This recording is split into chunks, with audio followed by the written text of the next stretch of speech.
Takimi 17 i deputetëve në përpjekjen për të konstituar kuvendin dështoi sërish.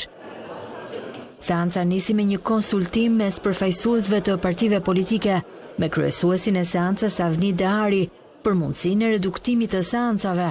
Propozimi i lëvizjes vetvendosje ishte që seancat të mos mbahen çdo 48 orë, siç e përcakton rregulloria, por vetëm një herë në javë. Kjo ide u rrëzua nga partitë e tjera të mëdha që e lexuan si mungesë të vullnetit të Partisë së Kurtit për të krijuar institucionet e reja.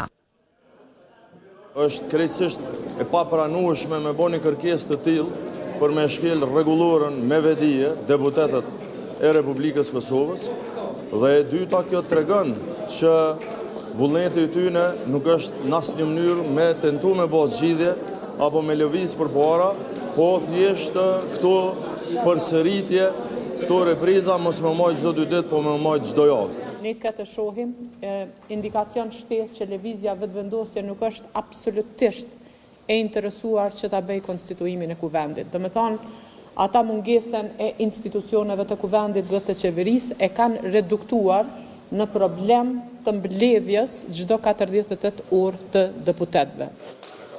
Lëvizja vetvendosje arsyetoi propozimin duke thënë se me që nuk ka asnjë rezultat çdo 48 orë, atëherë kështu do të pritet edhe vendimi i gjykatës kushtetuese rreth mënyrës së votimit. AK ka kërkuar interpretim nëse ndryshimi nga votimi i hapur në të mbyllur për zgjedhjet e kreut të kuvendit përbën shkelje. Është një propozim me dakordim i cili nuk u mbështet dhe nuk u realizua.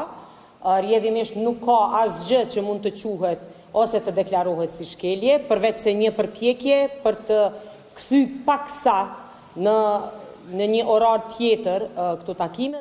Deputetët do të mbledhen mëngjesin e së hënës dhe do të votojnë aty ku e kanë lënë, tek përpjekja për të ngritur një komision për votim të fshehtë që mbështetet vetëm nga vetvendosje dhe partnerët e saj të vegjël.